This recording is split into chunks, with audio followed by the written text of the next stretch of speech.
Bismillahirrahmanirrahim. Est-ce qu'il existe un vêtement islamique? Alors, il n'y a pas à proprement dit de vêtement islamique. Un vêtement unique ou particulier que l'homme ou que la femme doit porter. Cela dit, il existe effectivement une éthique islamique. C'est-à-dire que en tant que musulmans, nous sommes libres de nous vêtir comme nous le souhaitons, dès lors que nous respectons les conditions. Alors, quelles sont-elles ces conditions? Alors, on doit couvrir notre awra, les parties obligatoires à couvrir. Par exemple, pour la femme, on va se couvrir jusqu'au poignet et jusqu'aux chevilles. Notre vêtement ne doit pas être transparent, il doit être ample. Ça ne doit pas être un vêtement qui est moulant, et il en est de même bien sûr pour l'homme. Il ne sied pas à l'homme de mettre des slims, des jeans moulants, des t-shirts moulants, etc. L'homme, tout comme la femme, doit avoir ce adab, en fait, cette éthique dans sa façon de se vêtir. Donc dès lors que l'on respecte ces conditions, eh bien chacun peut s'habiller comme il le souhaite. Que ce soit un gilbeb ou une abaya ou une jupe ou un pantalon, ça ne pose pas problème. Même un pantalon, s'il est large, qu'on ne voit pas les formes, pourquoi serait-il interdit? Ce qui est demandé, c'est de respecter cette éthique. Et d'ailleurs, il suffit de voyager à travers le monde pour voir que dans les différents pays musulmans, tout le monde ne s'habille pas de la même façon. En Occident, on s'habille d'une certaine façon. Si on va par exemple en Arabie Saoudite, on va voir que les femmes s'habillent d'une certaine façon. Mais en même temps, si vous allez en Afrique, une femme qui est en train de puiser de l'eau du puits, elle va pas s'habiller de la même façon qu'une femme en Arabie.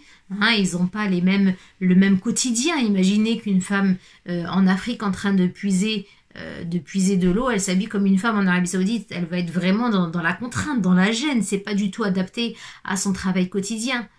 De même que si vous allez en Asie, en Malaisie par exemple, ou en Indonésie, eh bien on va voir que les femmes portent des tuniques avec des pantalons avec tout plein de couleurs. Si vous allez à la prière de Jumu'ah dans ces pays, vous allez voir des arcs-en-ciel de couleurs, et même là, la couleur ne pose pas problème. Certains vont dire non, ça doit pas être une couleur qui attire le regard, mais est-ce qu'il y a une couleur réellement qui attire? C'est quelque chose en réalité de relatif à chacun d'entre nous. La couleur qui va vous attirer vous ne sera pas la couleur qui va attirer une autre personne. Et d'ailleurs, par exemple, il y a certains hommes qui sont attirés uniquement par le noir. Justement, ils vont dire qu'il faut s'habiller en noir, pas en rouge par exemple, parce que le rouge ça attire le regard. Mais en réalité, eux, c'est pas le rouge qui les attire, c'est le noir. Ils voient une sœur en noir, mashallah. Donc, ala kulli hal, tout ça pour dire que ça, ce sont des choses qui sont relatives à chacun d'entre nous. Donc, nous devons garder cette éthique. Nous devons être habillés de façon ample, couvrir notre aura, etc.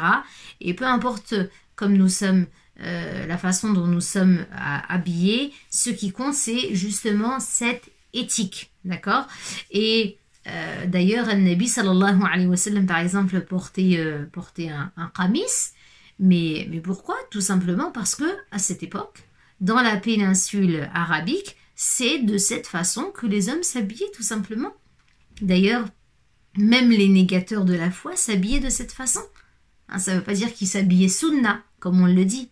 C'est parce que, dans cet environnement, à cet endroit, on s'habillait de la sorte. Donc, bien entendu, il n'y a pas de mal à vouloir s'habiller de cette façon pour imiter notre bien-aimé prophète sallallahu alayhi wa sallam. Ce sont des choses que l'on peut imiter, à condition, bien sûr, de ne pas contredire une maslaha. Ça, c'est une règle dans notre législation musulmane. Ce qui ne relève pas du législatif, eh bien, on peut le suivre autant que ça ne contredit pas une maslaha, c'est-à-dire un intérêt.